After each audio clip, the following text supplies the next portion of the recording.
Recording going. I'm going to start letting. Music. I'm happy to put music on. Although actually we have Scott sharing right now, so Oh, cool. we're Scott, that's gonna. fine. Do you want me to sing? Is that what you want? Maybe I can play music. Absolutely. If you want to, if you have a walk-on song that you love, I'll find one right now. bless you, brother. Normally I'm playing something right now. This is actually my brand song. Actually, you know what? Maybe I'll find the actual video. Slowly comes the wind so fast, overtakes the You really want me to play brand music? Song. Like it. clinging to the earth until I showed you the video that went with it. breaks free.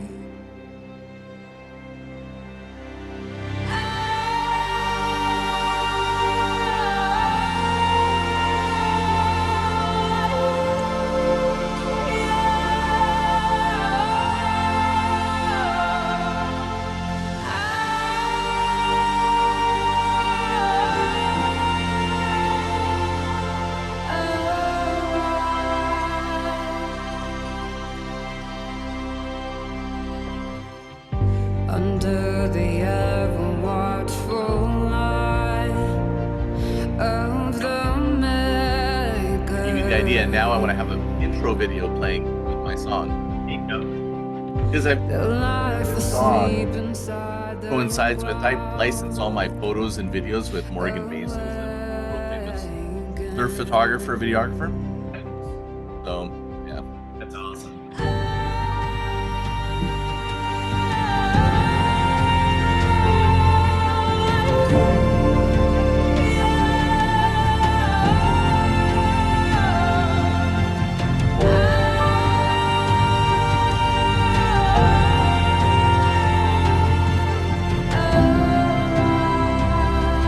just let me know when you want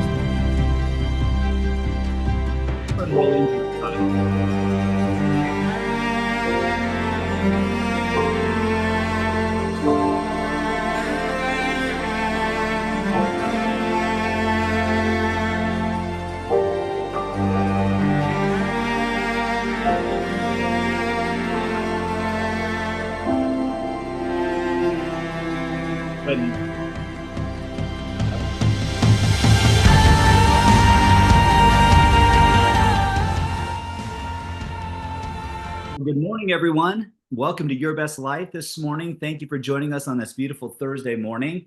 You know, as we talk about so often in this community, we are aspiring to be able to go further, farther, and faster. And in today's world, in fact, our next guest and keynote that's joining us this morning, he has been doing this for well over 25 years, and Scott Martin is one of those guys that walks the talk. He's built a reputation for, you know, striking a balance between, I'll say, leading edge marketing, innovation, and then also traditional approaches to actually create delivering content sensible, making it informed and forward thinking, so that way people are able to go ahead and truly grow. In his movement Groundswell, and he's also the author of this amazing book, it's really about the unseen wave of business growth and how we've seen this huge fluctuation and how people process this thing that we call marketing. For some people, they even throw in what we'll call branding. So, what is their messaging? Really, at the end of the day, this is about bringing to the top of mind awareness as to how, as entrepreneurs and marketers, we can build not just sustainability in our programs, but continuity, congruency, where people feel connected to their messaging and they're able to go further, farther, and faster. The thing I love about Scott, though, is that he's a surfer. Love that about you, bro. And not just that, but he's also into the artistry. So like surf art and even like heli skiing. So he's not he's not just a single faceted individual. He plays hard, he works hard, he loves, and he loves to create. And so thank you, Scott, for joining the YBL community this morning. So grateful to have you on, brother. Really appreciate you being here. Yeah, thanks for having me and really appreciate that. I'm going to need as much runway as possible to get into it because I did my best to give you as much value in the time that we got. Do you want me to just go ahead and take it away from here? Brother, please jump right in. Okay, cool. So we're going to talk about brand, and its relationship with marketing. Just so you guys know, I'm a recovering growth hacker. I basically have over 30 years now. Have started in marketing, and where I've landed is in branding. And what I'm going to explain today is breaking down brand strategy and identity, the foundations of it. And it's really part of this remarkable brand architecture, which I'm going to explain. It'll all make more sense. But very simply, we're going to talk about brand today and how it affects brand marketing overall. So, who are the people that I typically work with? I work with founders that are trying to create either an epic personal brand, founders that are trying to redesign or rebrand their remarkable brand. They're trying to shift from being a regular brand or a great brand. But remarkable to me is a little like Tony Robbins, good, great, outstanding. Are these brands that we all aspire, we point to, we love, that we're interested in. But most importantly, what makes them remarkable is how they deliver and their sustainable growth. I also work with founders on building a sustainable groundswell. That's the name of my book, which is how to create exponential, sustainable, predictable growth. And then lastly, what I'm moving into is brand certification. So other brand strategists can do what I do, this brand coherent strategy that I'm going to share with you a little bit about. So let's just break it down. The reason you want to pay attention to this entire presentation is probably number one, what everyone starts with. I call it people come for the green shake and leave with the chocolate shake and leave with the green smoothie, is how do I get customers? This is the foundation of how I built my entire career. How do you get customers? How do you grow customers? And how do you keep customers? Those are the three things that anyone's here is really looking at, thinking about. But usually it starts with how do you get customers? Think of this premise. Don't market more, matter more.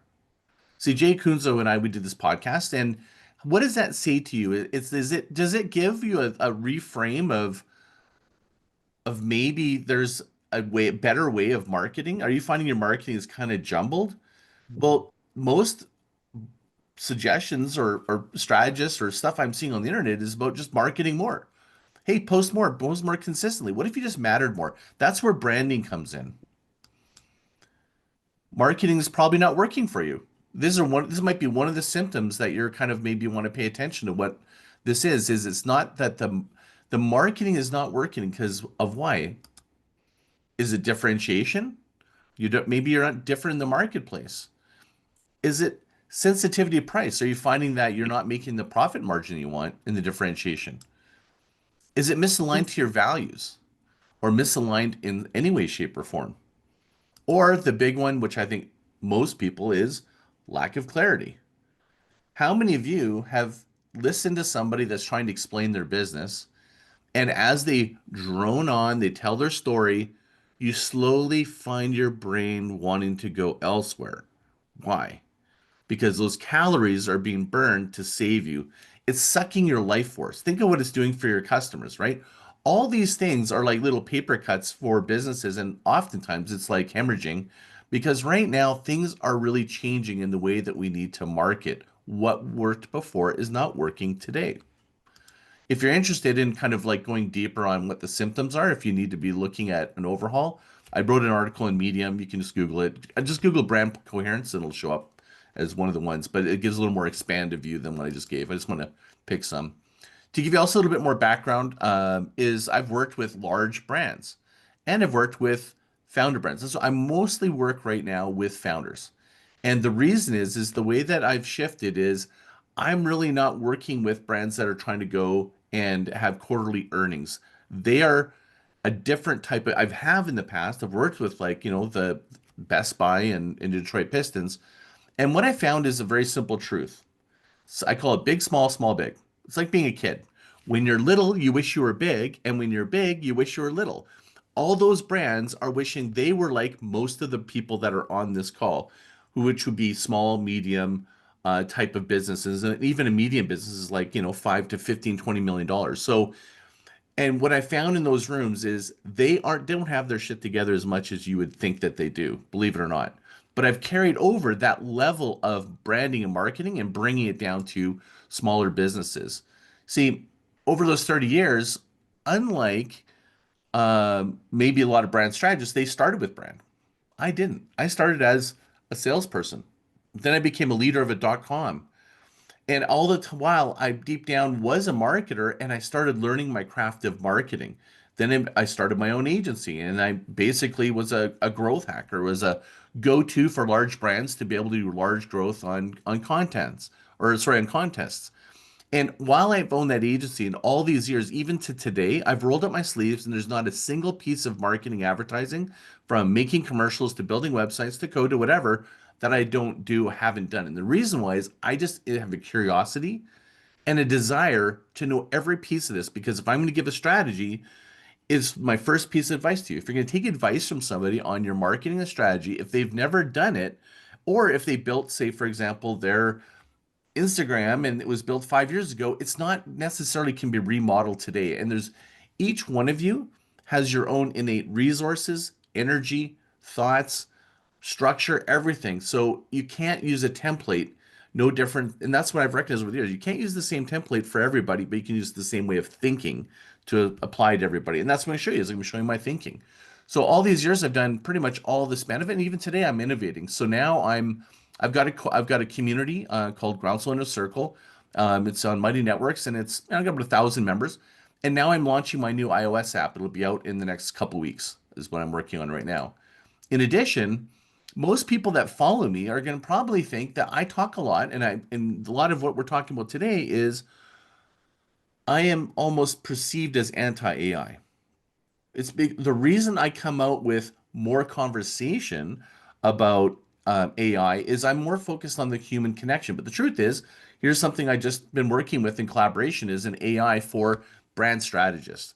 I believe that it's about human connection. The future is about human connection and leveraging AI to create more human connection. But when you put AI or artificial things between us, it's actually going to create less connection. So just as some clarity, but this is also where I'm going. I am focused on creating my own AI specifically for brand strategists. And then lastly, my innovation is collaborations. I know I was just talking with Chuck before, and he was telling me about some growth strategies. It was a collaboration.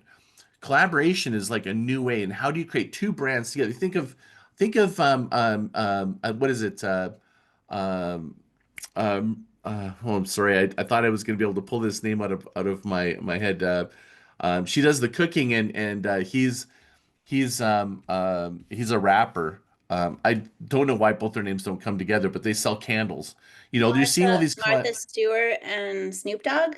Thank you. Yeah, I don't know why my brain's, because I'm just so focused on the next slide. So yes, they create two unpredictable things coming together to create something new. This is the future of marketing and branding, because you have two ecosystems that can come together that don't require marketing. See, I largely believe marketing is economic waste. If you don't have to market, if I just cured cancer, all I need to tell is one person.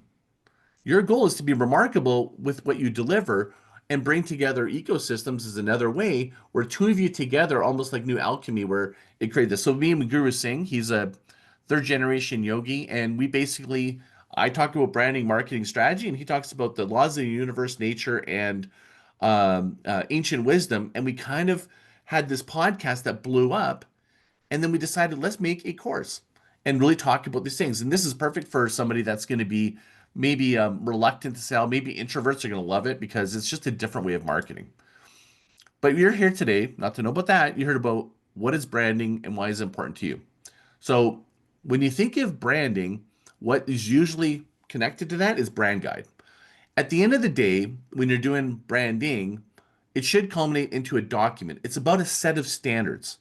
That's really what it is. And so this is what I'm known for, is this brand strategy that's wrapped up into a brand guide, which is basically a blueprint for growth. And the reason you do it, this is an example on the left here, was a client who he had preventative tree care, but then he did 2 acquisitions. So you got to think about, what is the problem I'm trying to solve is the most important thing before you begin marketing or branding. And in him, it's like, I've got 3 brands. It's not coherent. It's not coherent. They need to come together. So we end up going through the process, and at the top is his brand, and at the bottom is something you're going to hear at the very end. That's my give to you. This is going to be my give strategy. If you wait to the end, if you watch the whole thing, this is going to be something that hardly anybody talks about. That is the gold and it beats marketing any day of the week. And I'm a guy who does marketing. This is actually what I do. Anyways, brand guide is a blueprint. So on visual side, it's blueprinting. We blueprinted what we thought would look like on trucks. But underneath it, what you don't see is all the work to kind of create those elements inside of that. So, whether it's the color, you can see it shows up on the trucks. Brand is fairly permanent. These are the things that you're sort of sticking into your branding. You can visually see. It's what we commonly see at that level. But a new innovation has been branding programs that you're going to hear me again. I'm going to hear this. You can hear this repeat thing. And this is a story of the client where we branded a program. And this program is simply this. They're a tree and turf company. He wanted to do something. We worked together. We're like, what are we going to do that would be very different? What we recognized in his category was that almost all of them have kids in the homes. And he's like, how can I do something different? So we came up with this concept that was leave behinds for kids when they drop off doing the trees, to have kids really connect with nature. Because if you want to connect, tell me if any of you have kids, the fastest way to my heart is do something great for my kids. Like, and it creates trust, right? So basically we created this nature ninja, and the online school was a dirt dojo, and he was the soil sensei, and he wanted them to fall in love with the trees and the roots and the soil that's in their own backyard. And he felt that their mission, the idea they wanted to grab was, we're not a tree and turf service provider. We wanted the idea of, we're helping you connect to nature. It's very different. Everyone else was competing on we cut trees better. We're competing on, we want to connect you to nature.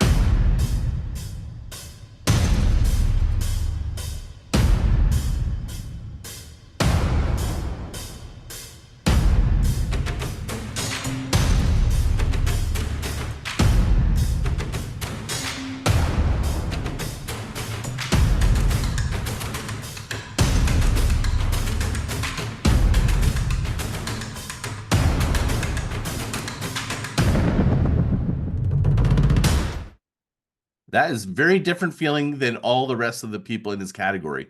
The goal is differentiation. It's to draw people to you in a unique way. What's underneath all that? Don't get confused by this, but I want to show this to you, is the foundation of what's behind it. These are the systems for scale. Is all these pieces to building your brand strategy. If you're working with a proper brand strategist, is the reason you're doing it is to eliminate the least amount of decisions of color, combination, relationships, all these different things I'm going to show you. But not to confuse you, I just want to show you, to create what I just showed you, this is what has to happen to get there. But let's just simplify it. Don't get confused. At the end of the day, these are simply systems to scale growth. That's the logic side of this, right? It's like a brand system is creating clarity so you can move quickly and to scale. I want to market more, said nobody ever. Nobody wants to market more. Most businesses are like this marketing becomes like, oh my gosh, like it's like a chunk of my arm. I got to do this thing. And I get it. And I'm in marketing, and I believe marketing is largely an economic waste. In fact, I'm ambitiously lazy. So everything I've done, everything I'm creating and I'm in marketing, and I kind of admit I do love marketing. I love I love pieces of it, but at the end of the day, I'm focused on how to market as little as possible, which sounds completely counterintuitive. So I one day was at a Tony Robbins event, and Peter Diamandis was on a stage, and he goes, if you want to do something profound to make an impact, a dent in the universe, I want you to do this. And he said, I want you to solve an insolvable problem. And I was like, I'm in marketing and branding. What the fuck would that be? And it struck me. Like, what if I could blow up torpedo marketing? What if you could market without marketing? That was the question I became obsessed over. And that's what actually started my journey of my podcast over 4 years, talking to the top minds in marketing and asking this question. What if you could market without marketing? Could you grow exponentially, predictably, and exponentially? Sustainably, exponentially, sorry. Well, the answer is yes. And I did a TED Talk on it. And the TED Talk I did, and that I explained this, is I started with this kickoff phrase. Marketing advertising is tax you pay for being unremarkable. Think about that. It's like the more remarkable you are, if you go back to the origin of your delivery, of what you're offering to the world, the more powerful that is, the more remarkable you are, when you emanate that. That's why brands that I love working with are impact brands, brands and people that are trying to change the world. That's why I like this group. My understanding is the people that are involved in this group are people that are changing the world. Even healers and different things, they don't realize they have an advantage that nobody else has. So I wrote that in a book called Groundswell. But the goal of becoming remarkable means you're remarkable. It's called a growth loop. A growth loop is a groundswell, which is it grows on itself, and that doesn't happen overnight. That happens by design, not default, right? Have you ever seen somebody build a house and one person, they have this new addition to the house they built, and you're like, oh my God, it's so painful to look at. And clearly they didn't use a blueprint. They didn't use an architect. It's incoherent. It's like painful. But then someone else did, and you're like, oh my God, the house looks even better. That's what we want to do. We want to create these systems of scale and grow sustainably.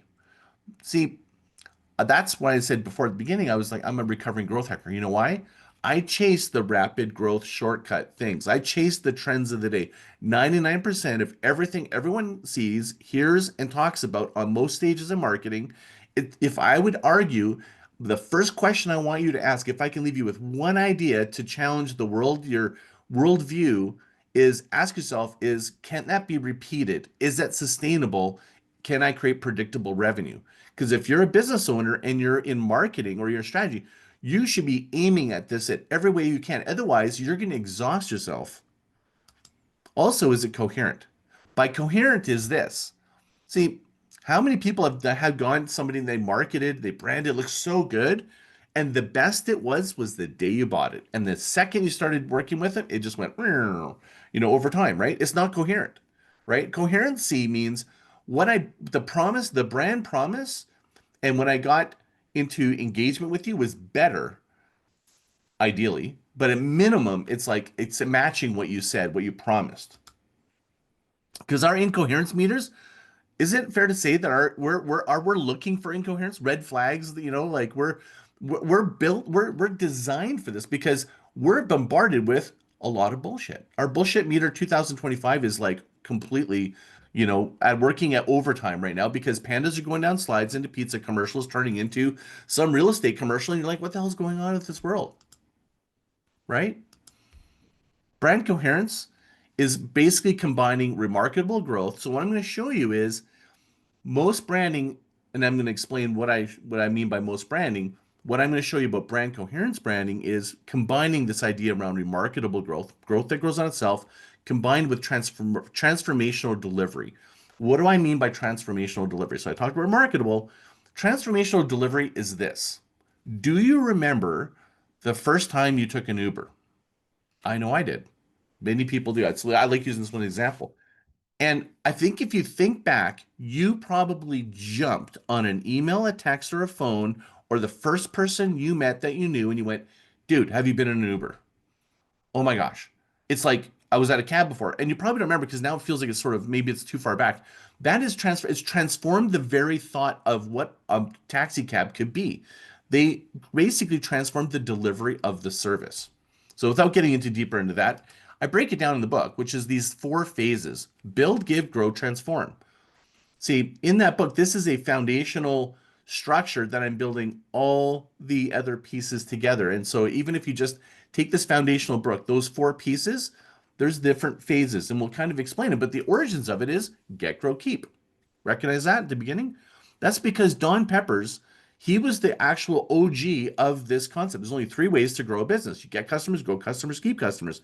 If you've heard from Jay Abraham or different people, they say, well, more transactions per visit, that's grow. If you really simplify it, he stole that from Don. I even stood up, I think I was at Business Mastery, and I stood up and I talked to him about it, and he recognized that, yeah, no, that was Don Peppers. So he's been my mentor for, 20, 30, well, I think almost 30 years. Anyways, I did that for 15 years. Where I followed that exact. I built my whole agency practice. That get, grow, creep is really about profitability. It's definitely when I was working with Best Buy, it served me well. But I found this world is changing. people don't want to be like when you go and you think of the energy of going, I'm going to get customers. When someone came to me, they go, I just want to get customers. I'm like, wait a minute, we need to go do some strategy first. But they didn't want to put the energy into it. That's why I wrote my book, was to sell what needed to happen. So what I did was I switched language, going, you no longer want to get customers. You want to start with the give. Think of when somebody says you want to have irresistible value, right? That's a give. That's a give strategy. Think of freemium model. That's come on the forefront now because we no longer trust brands and marketers. We have to show it. That's why we have free, test, try, right? Grow is about depth, not about grow the roots before the fruit. It's about relationships. So I've just kept that. And then last is not about customers don't want to be kept. You can't keep them with loyalty programs. I built a loyalty program called Loyalty Engine. It's still working with Canal Hotels. I know a thing or two about loyalty platforms. Those transactional, it goes moving from a keep is transactional. Transform is very different. It's transforming.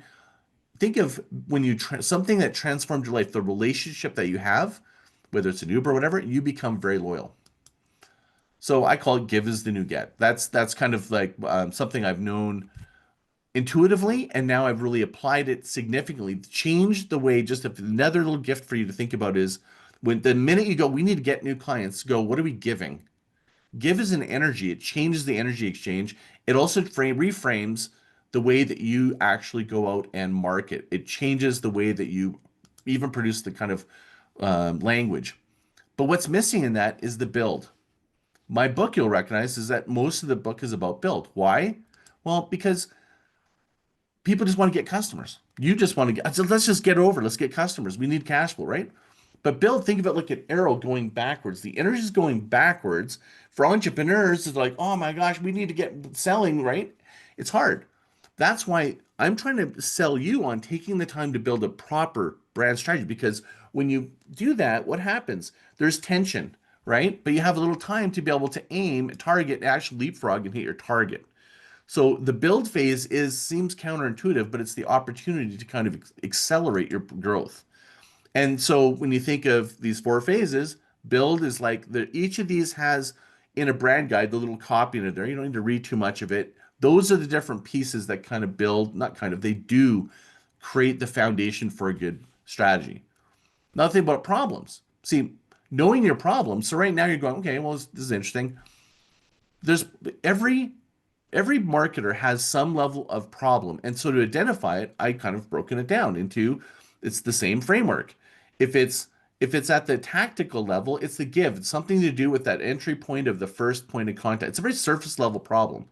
It's a system problem if it's about growth. You're not able to grow. And usually that also means when I say growth, when people go to me and go, I want more leads, the first thing I ask is, why are people leaving? Something might write one down. Why are people leaving? And that right there is you plug the leaks before you add more, and that's about systems usually. Brand is structural. And then delivery is the product level. What are you delivering to clients? That's about transformation. So there's a whole breakdown on that. That actually is just a reverse engineer of like, what are we trying to solve? So when you're building a brand, we want to be addressing these problems in that way. So let me ask you this. Simple, going back to simple corner here. Are things feeling easy or are things feeling hard? If you look on this quadrant, if you're finding your marketing is hard, you're stumbling around, it's not quite working, well, then your problem is either a really cloudy problem. It's not clear. Maybe you got a solution looking for a problem, or I've got a product looking for somebody that has this problem. That's usually when things feel hard. Things feel really easy if I said, I just cured cancer, right? Like it's a really clear problem and it's a high pain. So what you want to do is you want to figure out where you are in the quadrant and how you're going to move to the next quadrant. And if you want to know a little bit more detail about that, just Google, find me on Medium, and I've got a detailed, expansive article called Clear the Fog, how you can actually go through a process yourself to figure out this. Okay. But how many of you are chasing tactics? Meaning, hey, the algorithm or AI, like it's like whack-a-mole. You guys are going to be exhausted. That's what I experience, and that's what I'm seeing most people experience is they're chasing the surface level problems. The system problems, the branding problems, is about differentiation. It's the sea of sameness. But now, it's not just the sea of sameness. It's got more complex. It's the sea of fucking grayness. See, we're in this like really crazy time where content is going crazy banana, and content where I'm going, is that really so and so? Oh, it's AI. Like, and my attention drain. Like, there's so many more platforms, so much content.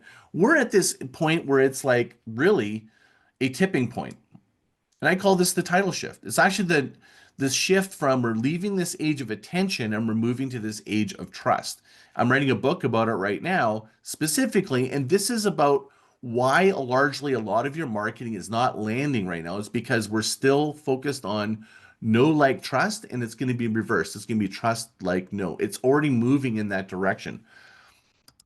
Many of you are doing random acts of marketing, not by design, by default. You're just basically going out and trying different things.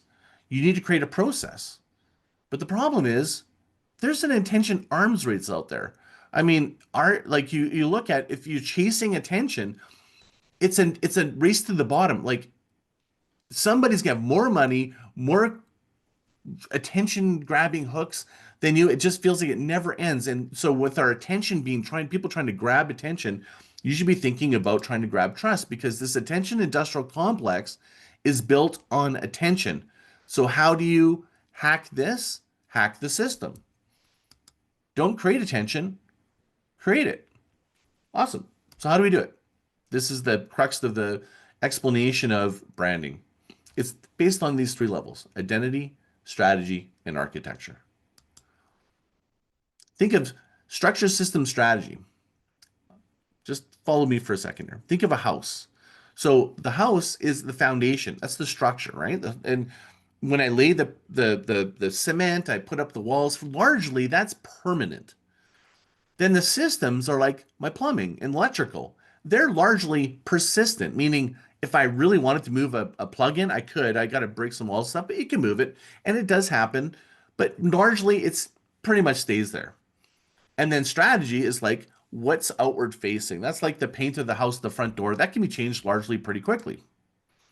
You think of brand strategies, it's like layers, right? At the core, at the essence of it is we want to get to the core of your groundswell. It's like, call it like the storm is getting really clear and absolutely certain, concentrated. And that's why I use the groundswell as a metaphor. At the core, it's like a chaotic storm. And all these ideas are floating around. But as soon as that storm gets moving into one direction, those waves, like sort of like Castaway, when the waves are everywhere, as soon as the wind picks one direction, what happens is they start lining up and they start marching towards the shore. That's the beginning of a groundswell, when you get clarity and direction and moving in that. So it starts at the core, all the way down to presentation layer. So this is another way of looking at it. So I'm just going to give you a couple different lenses. I'll be able to clarify this at the end. Is think of it like an island. And at the top of the island, most people think of branding as logo, name, type. It's the visual. That's a misconception, but it is definitely part of branding. But it's just the identity. It's the surface level. It's what we see. What I work in, with that surface level, it's broken down into good branding. Visual identity is what we see. It's what we create. Better branding or great branders will do verbal, what we say. That's where story brand lives, right? Like, how do we say, and we're crafting that. Remarkable brands, they deal in the visceral, what we sense, what we feel. Like when something is coherent, don't you feel it? You feel it in your soul, right? When you see a brand, like I know some things, when something's just visceral, it just, your hair goes up, right? That can be architected. What you don't see is the brand strategy. That's what creates that. That's under the surface. That's where the brand guides, all the systems for organizing everything. And that starts with, first, there's very intellectual, right? It's from the origins, it's called the blueprint. It's like the origins and what are we creating? But then you think about what are we changing, right? That's actually where emotion lives. Hey, I'd say think of changing behavior. Like I was buying an Irish Spice and now, or Irish Spring, and now I'm going to shift to an Old Spice, right? What are we changing? What is the emotions that we're changing? But if you really think about extraordinarily remarkable brands, they use intuition. It doesn't make sense. That's why sometimes when you hear these brands that take these leaps, like Steve Jobs is like so intuitive because he didn't listen to what customers said they wanted. He went, what did they not even know that they need? He transformed what we thought this could be. Remember 1,000 Songs in My Pocket? That was transformational. It was intuition that was there. So tapping into your intuition. So this isn't woo-woo. This is truth. It's the experiential, I call it the experiential truth. It's the truth of what you delivered, and it's something we experience deeply. When you pull it all together, that's the architecture, and that's really starts with the hierarchy. What we're building, that's the order of things from a business standpoint, the revenue. From the system side, it's about the relationships between colors, between the systems and partners. But the ecosystem, the coherence ecosystems, what are we believing? So think of it this way: blueprint. This is an architecture. Most people in branding, you're not going to see them pulling out this and going, "Hey, we need to map out a blueprint." The truth is, that's where you actually need to start. Many of you are stumbling over trying to figure what you're doing. You haven't mapped out actually your architecture of your lines of business and different things. It needs to be organized, even down to the product level. Great brands are very specific here first, but nobody wants to do it. And I used to avoid it. I'll be honest.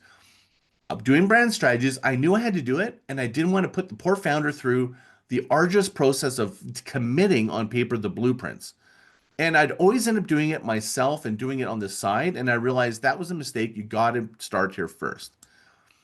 Systems hierarchy. So think of it like lines of business. What are we branding, right? In this particular client, ArcVets, getting clarity on, we have 3 types of categories of business. We have urgent care, chronic care, wellness care, and comfort care for when pets are, moving on into heaven or whatever, right? So we wanted to be able to create a way to organize by visual, structure, relationships, color, brand, so that it made it easier. The reason I'm doing this, and the reason you do it, is calories means it's easy to understand and follow. It's called wayfinding. The reason I have wayfinding at train stations and airports is because you quickly can understand, you get clarity, you know where you're going, the direction, and more importantly, you're not using any brain calories to figure out what I need to do. And then coherence. It's about what are we believing? It's an idea. I want this to hopefully leave you with one of the biggest impressions is what is the idea, the premise? Remember at the beginning, don't market more, matter more. That's a premise. Transferring business into usual into business is beautiful. That's my premise, which is not just beautiful visually. It's not just beautiful systems. You've heard of an elegant system. That's a beautiful system. But when something is just beautifully experienced, it's all layers of it. It's like it's architecting that. So let me show you really quickly what a brand guide looks like. This is just a sample of it. It's actually almost 200 pages, but this is just an example of what it should be looking like. But really you can see it's just systems, visual systems of how the brand is applied so that your team takes what's in your brain and you get one chance to be able to communicate it. Many of you need to go and deliver your brand, but you don't remember how you're going to be able to communicate so someone else can deliver on the brand. So this is what Brand Guide does. We take it out of the founder's brain, and we've fawned over every decision so that you never have to go back and do it, and you can move forward and shift from those crazy waves to that direction wave called a groundswell. Does that make sense? Getting some head nods here? Okay, good. And by the way, this is an example of, I'm just going to just because this, I didn't plan to talk about this, but you see here, this is a rare moment. You'll see it, this particular case, I almost never use AI visually. In this case, we did. Why? All the other differentiation, coherence, it'll all tie together, is all the other vet companies were using stock footage, or some of them were using actual photos. And we went, how do we stand out? And it wasn't because let's use AI. It was based on a deeper premise that's just really absolutely transforming this brand. Is we realize people treat and love their pets like they're people. So let's make them look and feel like people. like oh my God, it'd be like it to me it makes me laugh because it's I'm not focused on the tool, and many of you are focused on the tool. You need to focus on the premise and then figure out what tool is the right for the premise. So that's just my example of I apply AI, but I apply it based on a premise and it gives me this level of outcome. So should you. In the end of the day, this is everything that's included in a brand guide. No point in getting into it. It just feels overwhelming if I just were to jump into it. This is my give to you. This is my leave behind. I talked to a couple of your members and I was like, how can I give you a gift so that when you leave here, you have something that very few people understand? This is going to be it. This is all part of the brand guide. It's all part of the brand discussion, but I want you to think of it this level. Brand, programs, campaigns.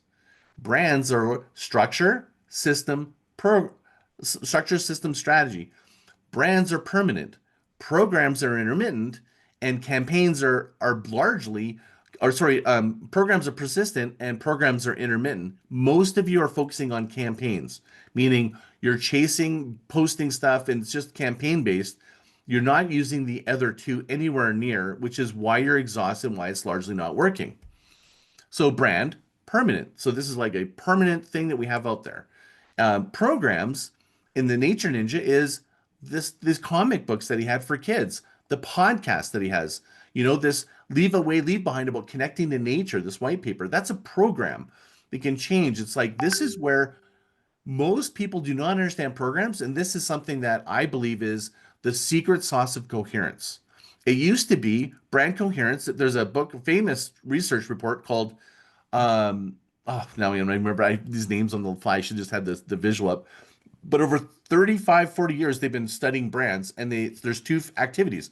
Sales activity is it goes like this. If you do the sales, your sales go up. Then you stop, then you got to do it again, right? It's like back and don't you feel that way? It's the rhythm of selling. Like, oh yeah, we got to come up with something that's exhausting. Brand, on the other hand, is slower, and over time it'll do more. Programs do both. It's right in the middle, and I'll show you a little more of that in a minute.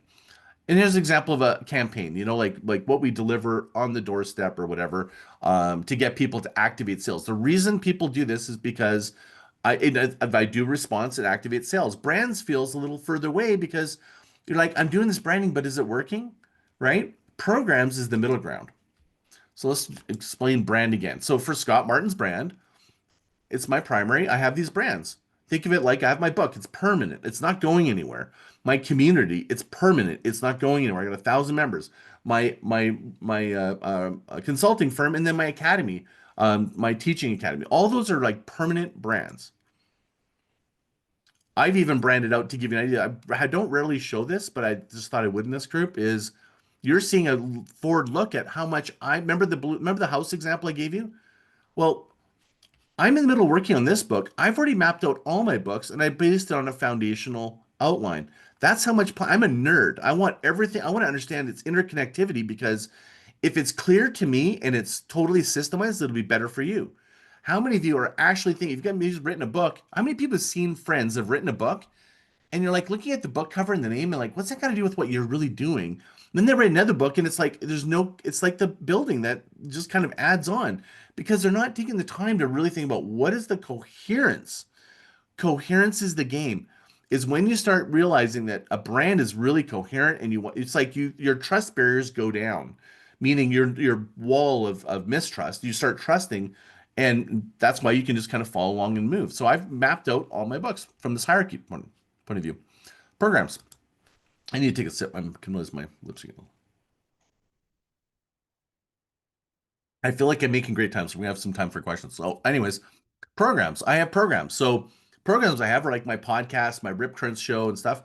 So the podcast, I've also created a program within a program. I did this as a test. A lot of things I do, sometimes I'm testing things. So what I mean by that is I have a program called Groundswell Podcast, and I have a journal newsletter that have 300 subscribers or whatever on LinkedIn as a test going, can I program within a program? And the answer is yes, you can. Programs are lovely, and I'm going to show you why they're so effective because at the end of the day, the numbers do not lie. I can tell you, I'm ambitiously lazy. I do not. If you follow Scott Martin, I challenge you to go through my feed, any social feed over the last 10 fucking years, and how many times you'll see for sale, order now, buy this. Good luck. You will not find it. You know why? I don't fucking have to. I use programs. This is my secret sauce. I'm sharing with you the ultimate secret is create a program. It basically does the work for you. Why? Think of this. If I sell to you, go, will you buy this? It's called buy or go away. But if I go subscribe to this, join this, become a member of this, follow this, I can buy into this and I can nurture you and talk to you over and again. I only have to sell you on listening to my podcast. I only had to sell you on listening to my Rip Currents. See, my Rip Currents, I go live, and so I think of programs as you're programming me, meaning This my rip currents, they're like average view is like 5,000. They're live because I go live on LinkedIn and then I put the replays on YouTube. People are programmed, the longer it goes on, the better I'm getting a cumulative, sustainable, and predictable audience and attention. I don't have to market it over and again. People now start subscribing to the program. So I branded it. Here's the other piece that's really important. Branding is there's a saying, I think Tony Robbins said, he goes, how do you know your dog is your dog? It's when you name it, right? When you name it, people are going to come. Like when you brand your program, instead of going, hey, I've got a YouTube, I go live on YouTube, it's different than going, I've got a show called Rip Currents. I do it. I have a actual brand. You go to wavelengthsweekly.com and it goes to my newsletter inside of LinkedIn called Wavelengths. It's the only place you can see it. Why? Because my acquisition is I'm not trying to acquire people on Instagram. I understand my channel hierarchy. I'm only focused on LinkedIn. Why? Because when people subscribe, I know who they are, I know what role they have, I know what business they're in, I can talk to them directly. That's why I've mapped my early on, my hierarchy, my blueprint. I know exactly my journey, and I wanted to brand that. So I create a compelling reason to listen and follow me and so I call it a give. Hey, nice chatting with you. If you like more of my insights, aka you guys listening, go to LinkedIn, follow my wavelengths. It's a give. And it's also a way of marketing to you without marketing to you. And by the way, when you go in there, you'll probably not see me sell anything. Not probably, not. And your programs can market the other program. So basically, market my podcast and I cross-reference it to the other one. So what I'm doing is called cross-channel migration. In your branding, you think of, if you want the ultimate growth hack, how do you talk to more people more frequently, right? Like they say that it takes 14 interactions before you buy, right? Well, a growth hacker trick is if I just have you on one channel, I have to keep waiting to find you at the right time, the algorithm, posting and matching when you're on, like, you see all the complexity, and so you just go, I got to browbeat this thing, right? I'm going to post all the time. So Gary Vaynerchuk does, right? But if I get you to cross channel, if I go on LinkedIn, Instagram, Facebook or whatever, I have more chances of reaching you in a shorter amount of time. So it's called cross channel migration. And by the way, I'll show you the receipts. It works. Campaigns. This is where I know I'm being generalist, and maybe you're one of the people that's not, but I'm going to say this directly. This is where all of you are tripped up. You spend all your time here. So I have the same thing. I do campaigns, kind of.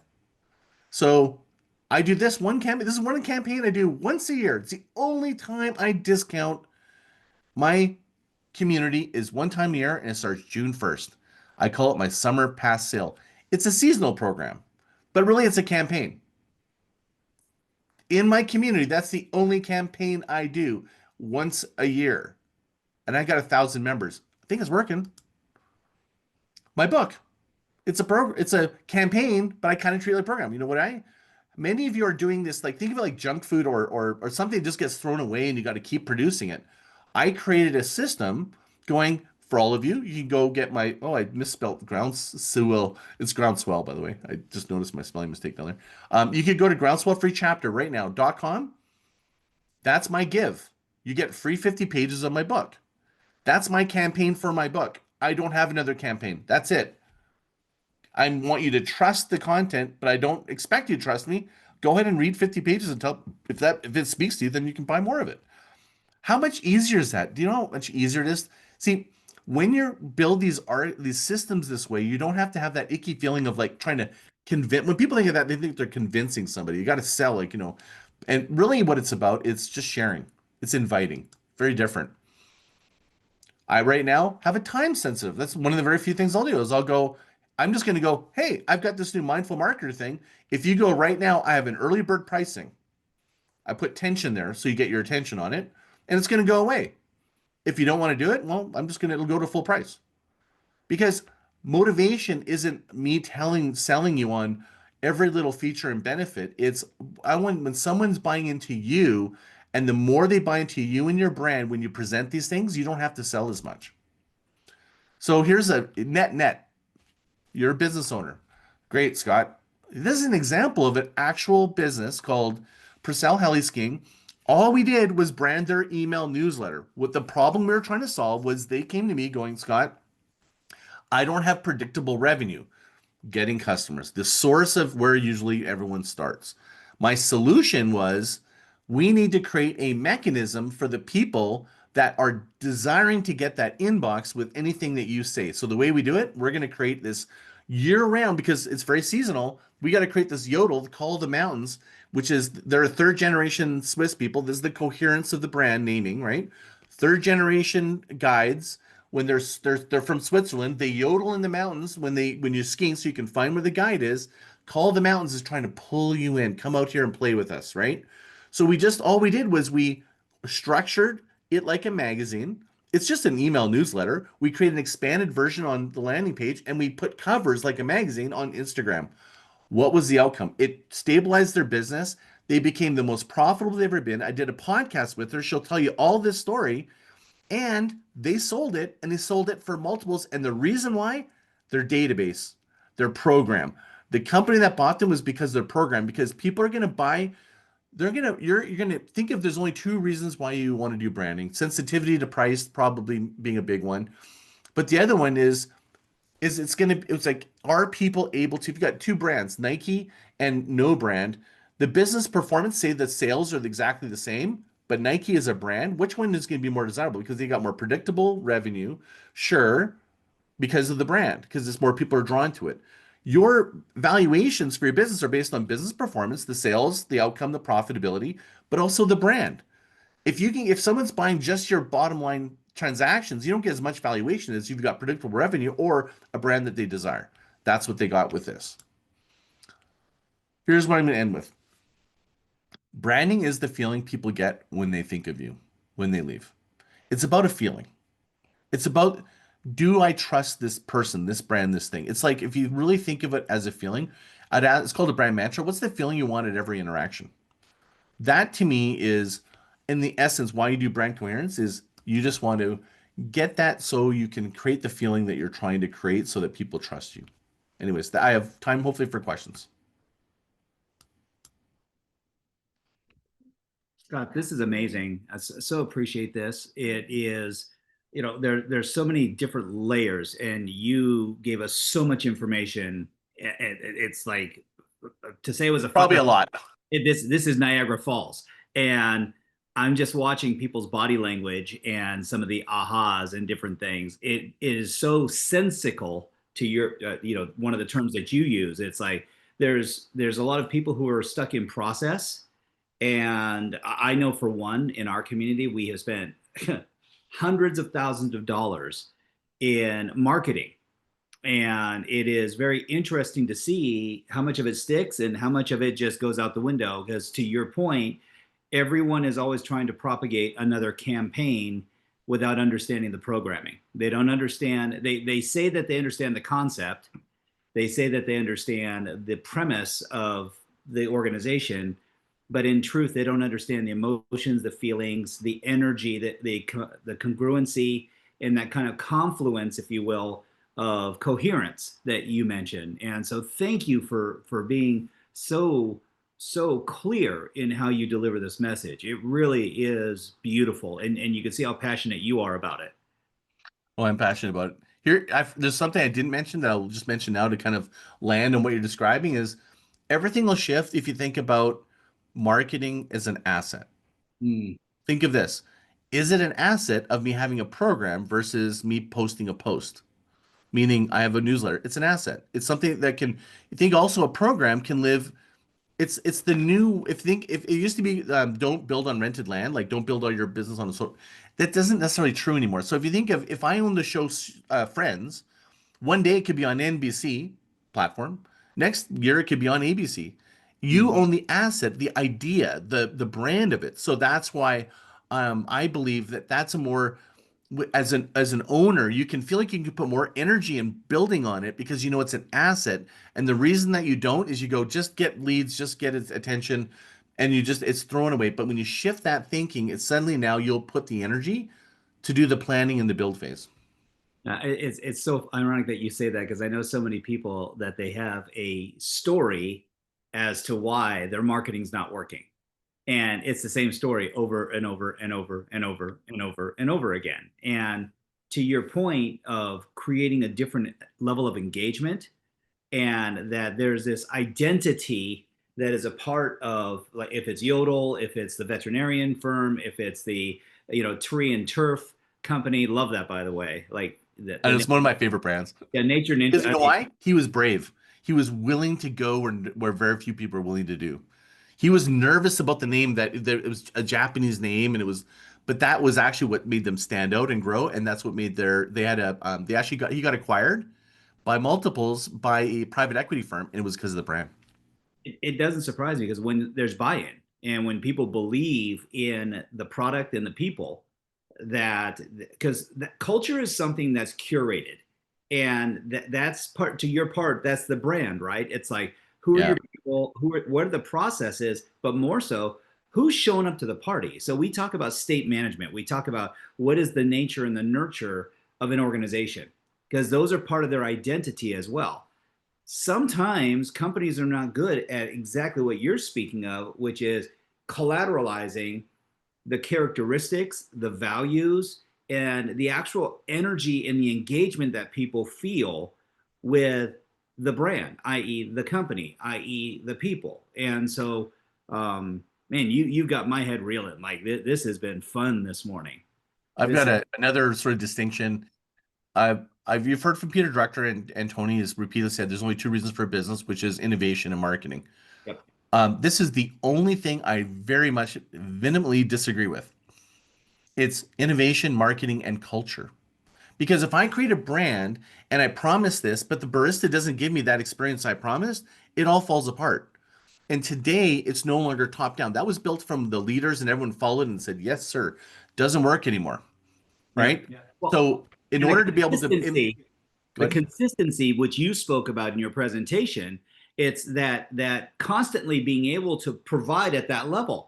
It can't just be the up or downs all the time. It's kind of like when you go into an Apple store, you know exactly that every store is set up the exact same way, the exact same process that you'll go through with the Genius Bar.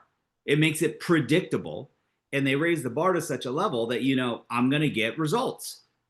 I'm going to leave here with answers, and it's like, wow, this is really cool. So I ended my thing on feeling. Here's a growth hack for you. If you're focused on telling your employees, we need to act like this, try this. What's the feeling we want our customers to be left with? Because that doesn't require me to read a 200-page brand guide. The receptionists can understand the brand by just explaining it that way. we have this saying within the community, and I don't ask people how they're doing. I ask people how they're feeling. Oh, I like that. And it's a very simple premise, and it's something that 20 years ago, actually over 20 years ago now, I started putting into exercise, because I realized when you ask someone how they're doing, you're asking for a cognitive response. When you ask someone how they're feeling, you're actually asking them, how do they feel today? Regardless of what's going on, how do they feel? And it is an unconscious response that takes a moment for them to actually connect to. The more we condition, to your point, that part of the culture, the more likely we are to have, I will say, a fruitful and meaningful engagement rather than one just based on an outcome. Really cool. I'm going to steal that from you. Please. I'll credit you. And there's something I call zombie language, right? Most brands have zombie language, right? Like, think of zombie language like going back to the barista. How was your day? It was great. Thank you. But instead of going, how are you doing? It's how are you feeling? It's a pattern interrupt. And so zombie language is what most people live in this. They go, what is the template language that I need to have? They're following the zombie language. It's like, dude, you need to say it in your own way. And I think of it like, I worked with a brand called Basecamp, and we rebranded the brand. And I remember doing this exercise called The Truth. This is another little quick thing you can do with your brand and your people, is going, the truth is, and Tony Robbins says, thing goes, the truth is, right? That's like, and when I heard that, I'm going, I do that for branding. And a great thing when you go is, what is the truth of what our customers say about us? And you start with, what do they love about us? What do they hate about us? Then you get down to, what do they slightly dislike? What annoys them? And that'll bring up innovation or points in the customer journey they need to focus on. Anyways, I did this exercise, and I did it with this brand, and this brand is a backcountry brand. And then one of the guys that was not interested in this whole exercise at all was this big burly service guy, and he had big beard and stuff. He's like a mountain man. And then he goes, I said, what do they customers love? And he goes, bacon. And I'm like, and everyone laughed. And I'm like, oh, no, no, let's write it down. It's good. It didn't show up in the brand guide. But later on, when I did a contest of trying to they were wrapping their sleds in our brand in the backcountry, and it cost a lot of money for us to go backcountry to film it.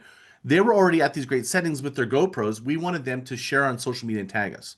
So we had a big contest, a lot of money. No one really responded. I was really like gutted. And then what I did was I just went and found the images on social media on Instagram and then shared them, and I gave them 1 to 5 bacon strips.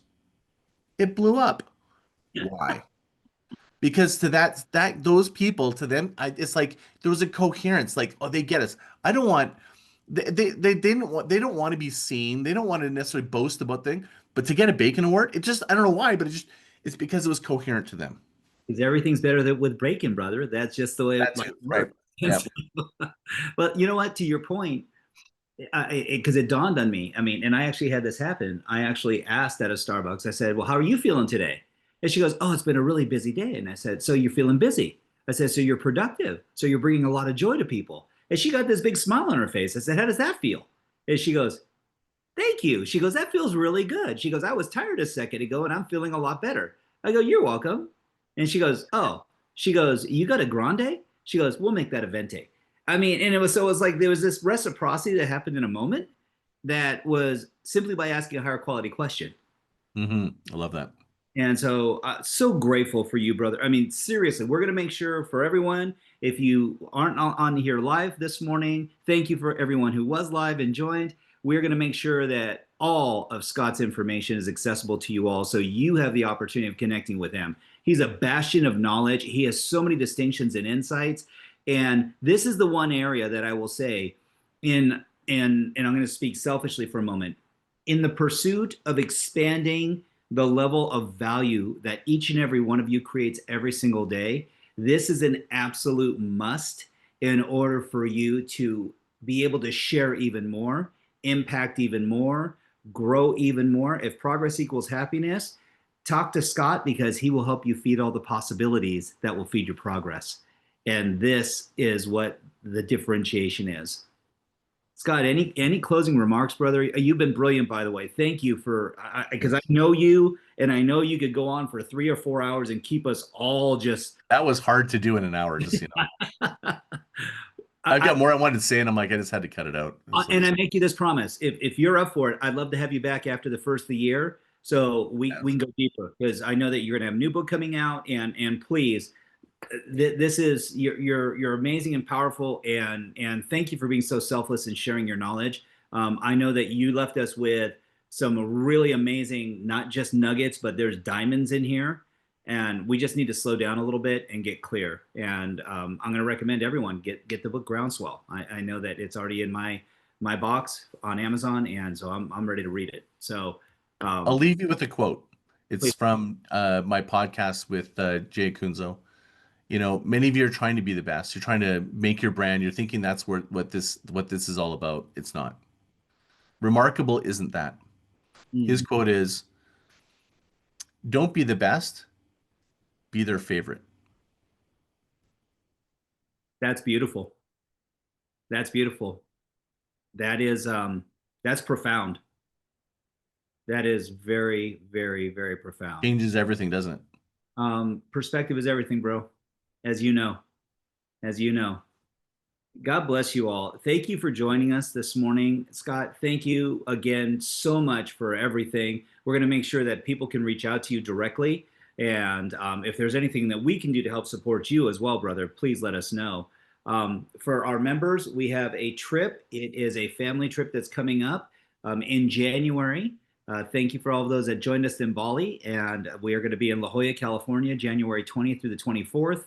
It is going to be an epic adventure of going deeper into the love of your life. If that's you, if there's a significant other, if you're looking to attract someone, if you're already in love and looking to expand yourself, this is going to be about relationships and how we get to show up, how we feel about ourselves when we're with other people, how we get to resonate at a higher frequency, create a higher level of coherence. Maybe it has something to do with branding of self and how you're showing up. So that way you are giving your best so that people can actually connect with you as well. So we have some amazing speakers. Please check it out. It's on the internal WhatsApp group, and we will make sure that, there's Susan Bratton, there's Ariel Ford. We have another gentleman who's joining us as well. He is from Orange County. He is a relationship expert with he and his wife. I'm just telling you right now, this is going to be epic, and it's going to be beautiful, sunny time of year in SoCal. So happy Thursday, everyone. Great to see you. Appreciate you. God bless. Have an amazing day on purpose, and we'll talk to you very soon. All the best, everyone.